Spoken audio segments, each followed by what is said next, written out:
Le terme intore est un mot issu de la langue kinyarwanda qui signifie meilleur et ou sélectionné. Ce terme a été appliqué dans les temps anciens aux guerriers qui étaient considérés comme étant les meilleurs combattants, la crème de la crème des guerriers du royaume du Rwanda. Au fil du temps, le terme a également été appliqué aux danseurs qui représentaient ces guerriers dans la danse traditionnelle intore.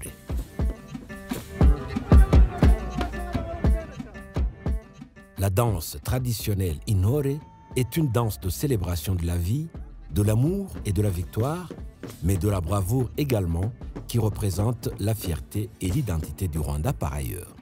Comme danseurs, intore étaient sélectionnés par leur chef pour être formés dans une institution traditionnelle appelée itorero, où ils apprenaient les valeurs culturelles, la poésie, les jeux traditionnels et d'autres catégories d'art du spectacle.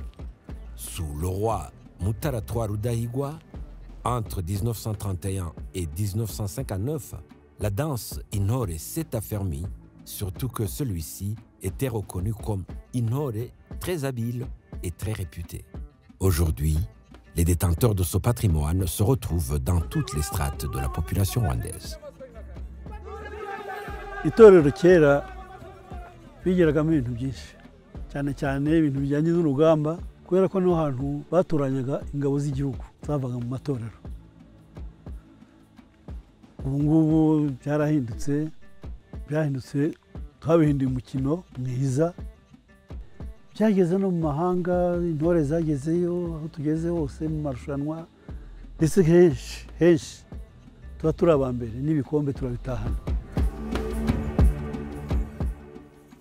Intore est un art chorégraphique et une expression artistique rwandaise qui incarne la philosophie élitiste. Les danseurs intore exécutent des pantomimes dites imihamirizo, organisées sur plusieurs lignes, imitant les rangs des anciens guerriers sur le champ de bataille. Comme art de spectacle, la danse traditionnelle intore est codifiée avec un rythme lent et saccadé où il faut jauger les mouvements de l'adversaire invisible.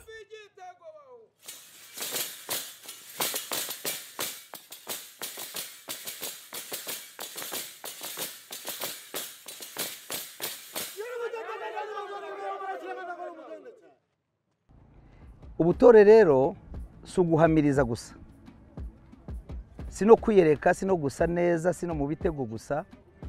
Ubutore huzuyemo n'ubupfura n'ubunyangamugayo n'indangagaciro. Ibyo byose biguherekeza mu buzima bwose no mu gihugu. Chaque mouvement est exécuté avec une précision magistrale en synchronisation parfaite avec les autres danseurs. Mimant la bataille, ils esquivent et ripostent, soutenus par les chants de victoires et poèmes exaltant force et exploit. Les mouvements harmonieux de l'équipe et la suprématie des meneurs de la danse manifestent l'ordre et la discipline des danseurs. Le danseur intore porte une crinière sur la tête, umugara, une étoffe nouée autour du cou, inhomo, des ornements de poitrine de différentes couleurs, ibitako, et une ceinture portée autour de la taille, inkindi. Lors de la prestation artistique, intore porte des hochets de cheville et des grelots à mayugi.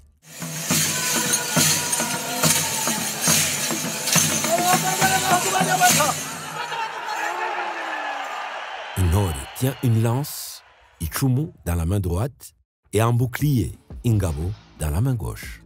Mais que signifient exactement ces ornements portés par intore?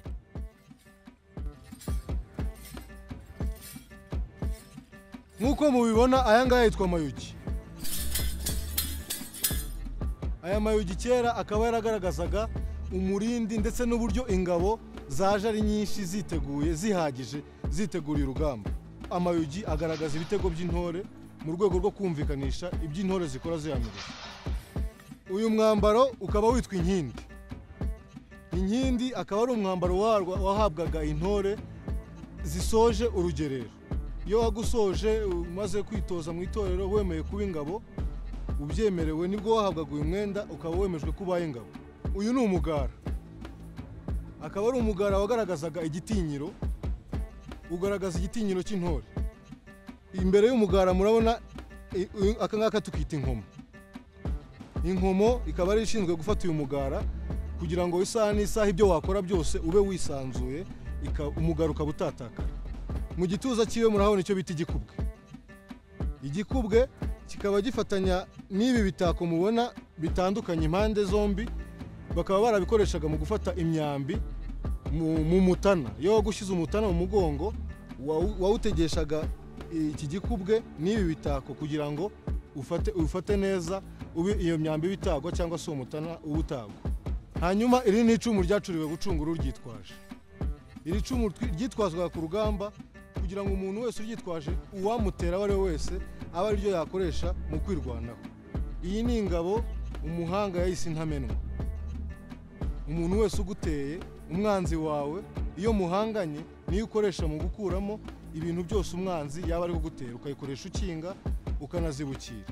Murakoze cyane. La danse Intore contribue à créer une image impressionnante et majestueuse de la culture rwandaise. C'est également un moyen pour les Rwandais de célébrer leur culture et leur patrimoine. À chaque fois quand on voit la danse Intore, un danseur Intore, on pense aux Rwandais. On pense au Rwanda parce que c'est cette identité que nous avons en particulier. Et aussi, on a la chance que dans toutes les ambassades du Rwanda à l'étranger, il y a toujours des troupes de danse. Et donc, Intore, c'est quelque chose qu'on veut que ça soit dans tous les pays où on peut trouver les Rwandais. Et que on ne sait jamais, peut-être que les étrangers, les gens aussi qui vivent sur Terre vont s'accaparer de cette danse qui va être vraiment une danse mondiale. À plusieurs reprises, le ballet national du Rwanda, Urukerereza, a remporté des trophées au niveau international, à savoir, je n'en cite que quelques-uns, le premier trophée remporté en 1996 lors du festival de Mataf en Israël, la première distinction au Festival panafricain de la musique de Brazzaville, remportée en 1996, la première distinction au Festival de Mataf en Israël en 1997, le premier prix au Festival de Majorque en Espagne en 2005, le premier trophée mondial Temple d'Or, remporté en 2006 au Festival d'Agrigento en Italie.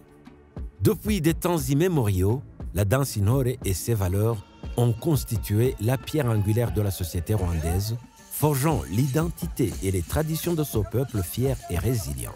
Cette danse ancestrale demeure et continuera d'être, pour les générations futures, un socle solide et inestimable de la communauté rwandaise. Il est de notre devoir de préserver et de perpétuer ce patrimoine culturel unique et irremplaçable qu'est la danse Intore, véritable trésor national du pays des mille collines, le Rwanda.